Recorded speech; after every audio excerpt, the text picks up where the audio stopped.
Salut les amis, c'est parti pour le débrief. PSG Inter.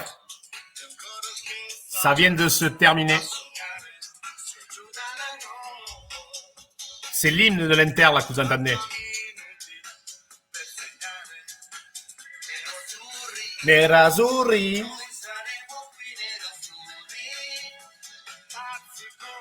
Nerazzurri.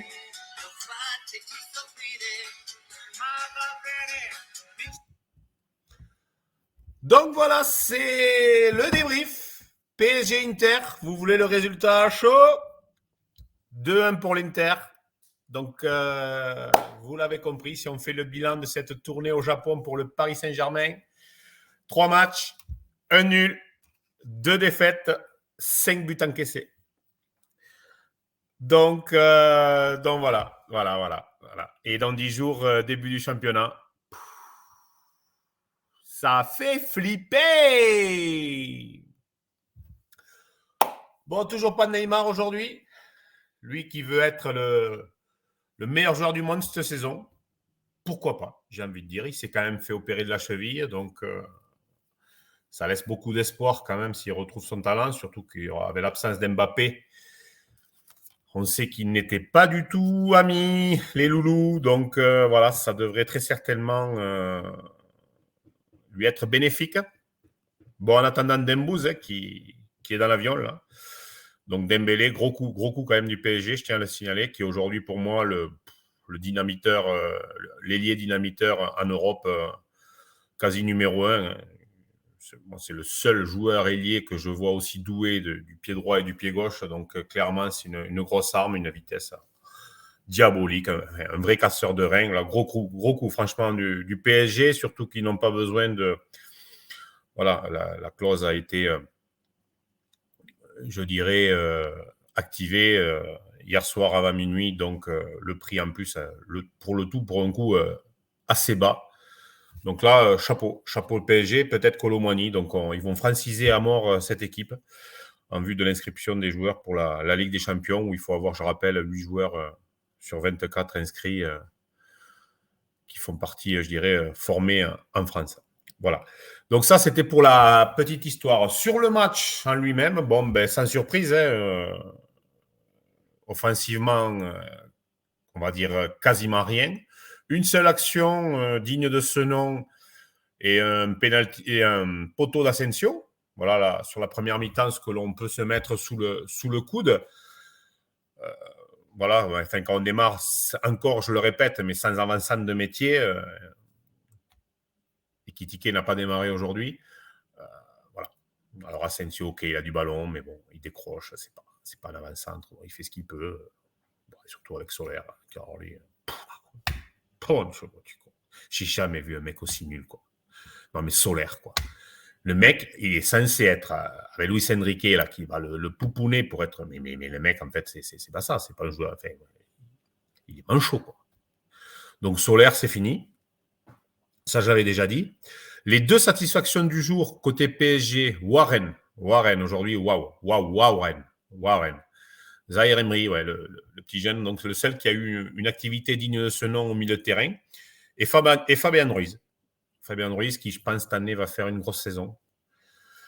Pour le reste, vraiment, voilà, donc un très beau but de Vitinha, une belle frappe de 25 mètres. C'est quand même son second but sur les 2 derniers matchs. Donc, voilà, on savait qu'il avait de la qualité aussi technique, voilà, mais il a ce côté finisseur qui va quand même amener un plus, parce que Dieu sait que ce milieu en a cruellement besoin. Pour le reste, voilà, donc très déçu du PSG, parce que sur un plan physique, ils sont clairement en avance à la préparation. Je rappelle que l'Inter démarre le championnat bien plus tard que Paris.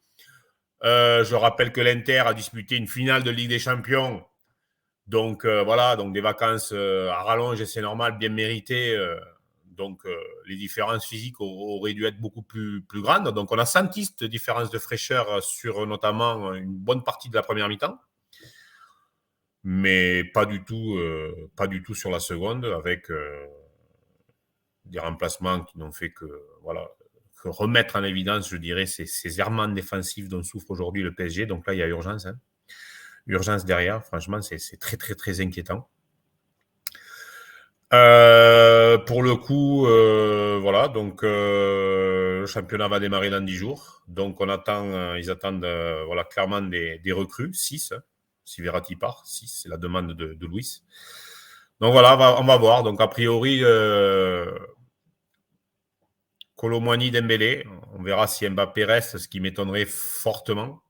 Je pense qu'ils vont arriver à trouver un deal avec le Real voilà, dans l'intelligence, parce que là, c'est ridicule. Ridicule pour l'image du club.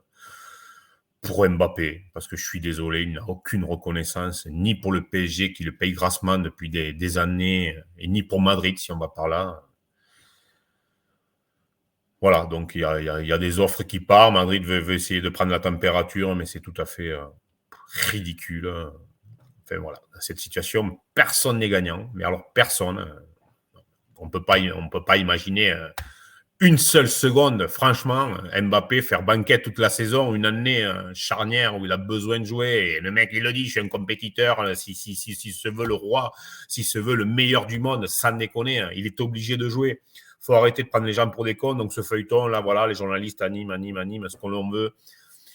Mais voilà, je veux dire, il y a les JO qui veut faire, qui veut participer. Il y a l'Euro en 2024, le mec, voilà. Donc il est clairement obligé de jouer. Donc j'espère que ça va se finir dans une, voilà, avec, je dirais, un deal à, peut-être ça va se faire quand même un petit peu moins de 200 millions, je pense, mais je pense qu'il va partir cet été pour le Real, voilà, avec j'espère, une proposition du Real digne quand même de, voilà, faut pas non plus abuser.